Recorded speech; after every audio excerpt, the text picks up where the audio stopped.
Hello Internet, Seth Skorkowski, and one of the topic requests that I regularly receive is for me to cover evil player characters, either asking what my thoughts are on them, or players that are asking how they could approach their game master to allow them to play one. A lot of GMs or groups have a no evil characters rule, often citing bad experiences or horror stories as to why that rule was put into place.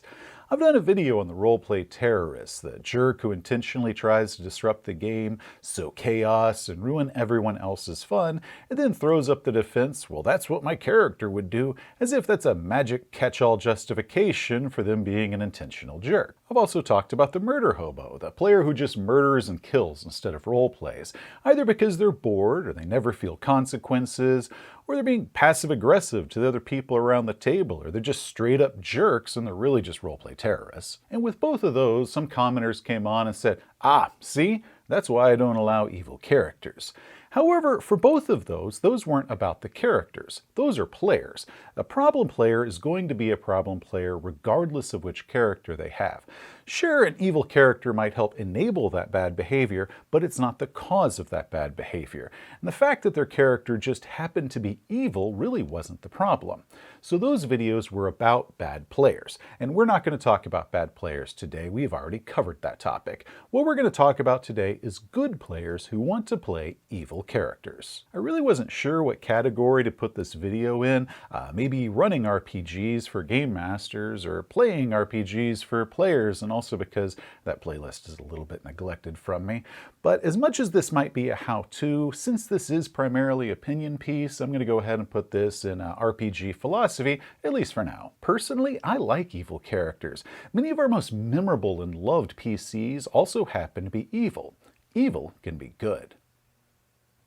When it comes to the topic of evil PCs, I find this is almost exclusively an issue that you have with Dungeons & Dragons or other games that use alignments, or the tic-tac-toe board of morality, as I like to call it. And while I could go for a long time on my opinion of alignments, the problem often happens when it comes to evil characters is because the player listed on their character sheet that that character is evil, whether that be lawful, neutral, or chaotic, they somehow feel obligated that they have to act in evil ways at every opportunity. I said that I was evil, so I must approach everything in the most evil way that I can. Which is really a terrible way to roleplay, and how a character can slip from just being an evil PC to a one-dimensional evil dick. Personally, alignment isn't an issue that my group really deals with all that much. When you look at the games that I talk about, none of them have alignments. It's just not a thing that's in those systems. And with these, a character has their motivations and personality, but there's no mechanic in place to limit or justify it. They simply make a character and then they stick to that personality. And many of these personalities that they have, if we were to then forced to define them by some sort of alignment category, they would come up to being evil. But because they don't actually have a label on that character as being neutral evil or whatever it is, we don't have the issue of characters that just act evil just for the sake of being evil. Now, the first question that I like to address when we're discussing evil player characters is to ask the player what it is that they mean by evil. Are we talking evil or villainous? There is a big difference between them. Villains are the bad guys that the heroes fight. They do villainous things like resurrect the ancient evil god or blow up a school full of orphans. They might have a valid reason for doing that, but in the end, they're still the bad guys. Mr. Freeze is a villain. His motivation is to save his wife. That is an admirable motivation. But the atrocities that he's willing to commit to achieve that goal are what make him a villain. Ozymandias is a villain. His goal is to save the world. His intention is good. But to achieve it, he kills millions of people. The ends justify the means, and that's what enables him to be a villain. And like Mr. Freeze, he's the hero of his own story. And the reason that I want to determine this first, are we talking evil or are we talking villainous, is because if the rest of the group is heroes, and now one of them is a villain, how are they going to work together? Can we make this fit? That's very different than a group of heroes, and one of those heroes just also happens to be a self-serving evil character. The character can still be a hero, even if their moral compass is just pointed directly at themselves. Now, if everyone in the group wants to be villains, and we're going to spend the entire campaign, overthrowing rival gangs of bad guys and amassing power and crushing those goody two-shoe NPC heroes that keep trying to stop us, then have at it. In fact, That sounds awesome. However, if we're going to have a group that's composed of both heroes and villains, then the players around the table are going to have to help us achieve that. As a game master, I can come up with whatever initial reason that the group gets together. That part is easy. But once the game starts and the actions of all the different player characters involved are going to determine how long that partnership lasts. Why would this group of heroes allow this villain to be running around with them, unless the game master comes up with some sort of reason that they need to have the villain NPC around? However, that starts running the very serious risk of the evil NPC becoming the star of the show and becoming this essential character to the campaign, which now means that all the other player characters are kind of like playing second fiddle to the hero of the story, and that's not really fair to the players of those characters, so I don't really like to do that because I don't want to make any one character, you couldn't get rid of them or they're somehow the star of the show. So if you're not going to have them be essential, then it's up to all the players around the table to keep that character around. This puts some pressure on the villainous character, as they're going to have to make themselves valuable to the party and even suppress some of their more villainous impulses in order for the rest of the group to keep them.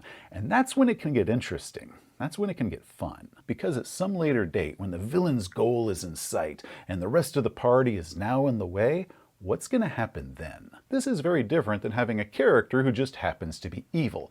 For me, evil alignment merely means that the character places themselves and what they consider theirs above everything else. Evil for me, at least in the realm of RPGs, is really a surplus of greed and a shortage of empathy. That doesn't mean that they hate or wish to destroy anything that isn't theirs. They just don't care about it, or they care about it, but just not as much as they categorize things that they consider theirs. But what is theirs? Well, that's where we can have some fun. This nation is mine. I will defend it. Or this town. Or this religion. What about the rest of the party of adventurers? Does the evil player character see the rest of the party as mine? Sure, the rest of the PCs are a bunch of idealistic good guys, but you know what? They're mine, and no one threatens my party. Why does the evil PC see the rest of the group as being theirs? Who knows? Maybe they help them achieve their goals, their necessary tools. I need them for what I want. Or maybe the evil PC just likes them. They're entertaining, they're fun, they accept me.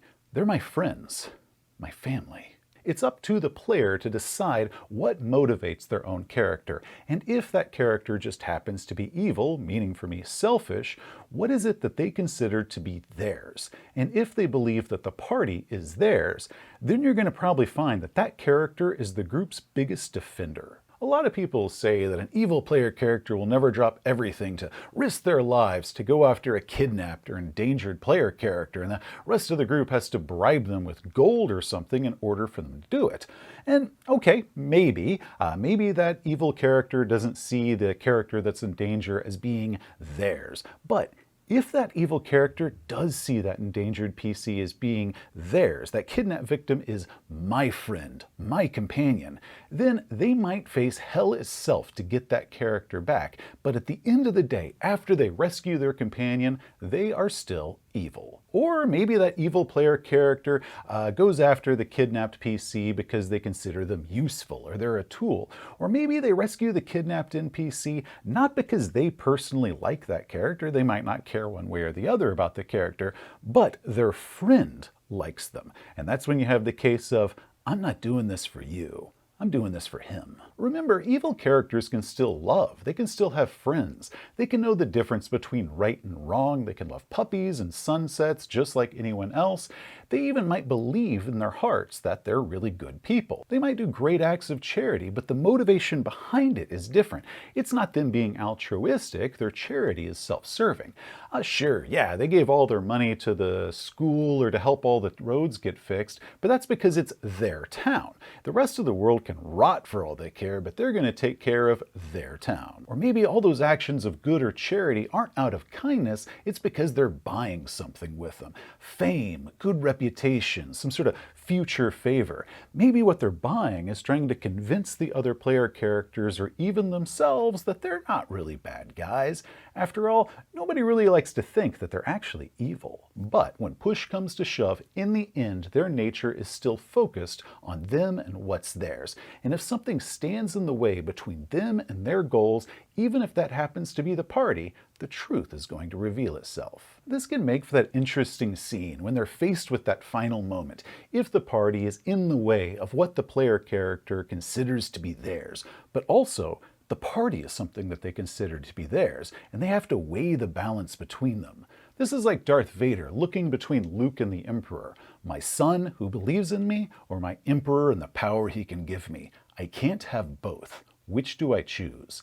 Many see this scene as redemption, Anakin changing from evil to good, but I see it more as a transition from villain to hero. His motivation behind it is still evil, but in the end, when he had to choose between what was his, he chose his son's life as what he was going to go with, but he was still evil even though he did it. Or at least from a certain point of view. So what motivates an evil character? Well, what is it they value? What is it they want? It could be money, though that's kind of boring. They want what the money buys you. The money should be a means to what it is that they desire. Maybe they desire fame, reputation, acceptance, power, revenge. Maybe they want to awaken Great Cthulhu, not because they want to murder the world, but because they want to resurrect their lost love, and that is the only means they can come up with to do it. This is just merely a means to an end. A player should be able to say what their character holds dear, what it is that motivates them, whether they're good characters, but especially if they're evil characters. Being evil for evil's sake is just cartoony and boring, because what I care about more than what your alignment is what your character values and what your character desires. How can you achieve and protect those things? That's where the alignment part comes in. In games that have no alignment system at all, this is something that's usually listed in its place. Cyberpunk is a place on the character sheet where the player lists their character's most valued things as well as their general personality. It's not, are you good, evil, lawful, or chaotic? It's what's valuable and how do you behave. Call of Cthulhu does the same thing on their character sheets. Who, where, and what do you value, and what is your personality? Good, bad? That part isn't as important. Now, what you value and hold important as a character, that can change. All this stuff in the character sheets we listed at the very beginning of the adventure during our session 0 before we even started playing this character. So through the course of their adventures, what it is they desire and what it is that they value can and often should change as that character is growing. This is how we can have that evil player character who at the very end of a long adventure, the very end of a long campaign, and they're suddenly faced with that choice. If they should betray the party in order to achieve whatever their original goal was, are they going to do it? Does the value of their friends now exceed what it was that they originally valued that might have actually sent them on this quest in the first place? And now we have that scene where they lift their gun, pointing it at their companion. Maybe they hesitate and lower their gun. Or maybe, I'm sorry, but I have to do this. Don't follow me. I don't want to have to kill you. The other thing an evil PC must weigh is consequences. If they commit evil acts, they risk the consequences for those actions. I brought this up when we talked about murder hobos. When evil PC does all of their evil, they should face some sort of blowback for it. And now we face police or bounty hunters that are after them for their crimes. And now maybe their reputation is preceding them, and they've lost access to various places that are no longer safe for them to go to. Maybe their own group is going to turn on them now for what it is that they've done. After all, the consequences of the evil PC's actions have probably affected them as well, and now the rest of the group is hunted because they're guilty by association to this evil player character. Remember, being evil doesn't mean that you impulsively do random evil things for no reason. Okay, well, it could mean that's what it is, but it doesn't have to be that way. That's the type of stuff that a villain might do. A character should be able to weigh the consequences and decide for themselves, is this worth it for me to do? This might cost me my freedom, or this might cost me my companions, and I need both of those things in order to achieve my goal, and I have to achieve my goal. As I said, as a game master, I can come up with a reason to introduce any character to a group. That part's pretty easy to do. But after that, as the campaign is progressing, it's then up to all of the characters, to decide if they want to keep sticking together once that original adventure or whatever it is over with, or if one of the members starts revealing that there might not really be worth the trouble to keep around. If one of those members refuses to help the rest of them because, what's in it for me? My character's evil. Or they regularly betray the party, or they're constantly stealing things from the party, or they get them chased out of town because they're doing all sorts of evil things, What reason does the rest of the group have for keeping this character around? Is this character worth it to them? Okay, players, you want to play an evil character. How do you convince your GM to let you play it? First, how do you sell it? If you just say, hey, I want to play an evil PC, you're not really selling anything with that. I know nothing about that character other than they're evil, and if I'm already apprehensive about having evil player characters in my group, and the only thing I now have to judge this character concept is that you want to be evil, you're not really going to get much success with that. So, if your game master is apprehensive about having evil PCs in the group, either because they had a bad experience or they heard a bunch of horror stories about it and they've never seen an evil PC work well, then you're going to have to sell them on this idea. Sell this like you're selling a high-end luxury car. Show me the features, the heated leather seats, the awesome stereo, the cool doodads and killer performance engine. Make me fall in love with it. Make me want it. Make me need it. And then, at the end, tell me what the price is. So tell me about this character. What motivates them? What is it they hold dear? What cool personality traits and quirks is it that they're going to have? What cool abilities they're going to be able to bring to the group? And once the game master is all, yeah, I dig this, that's when you say, I can only see this working if they're evil.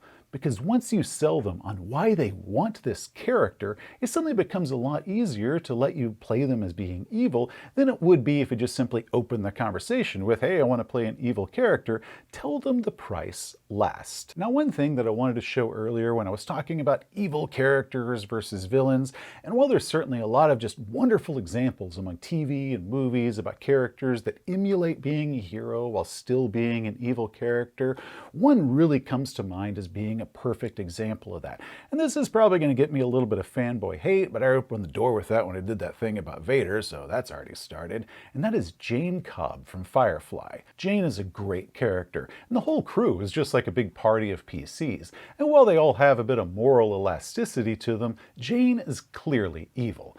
I mean, when Mal and Zoe first meet him, he immediately shoots a member of his own crew the moment a better job offer comes up. He later has to confront another former partner that he betrayed for money, and then he betrays his own crew. The money was too good, he says. He does regret this later, but does his attitude change about his crewmates because he has to? Because Mal accepts Doctor and the River as being part of the crew, and Mal is his, and they're Mal's, therefore, by some sort of default, they're his as well because he wants to keep Mal happy.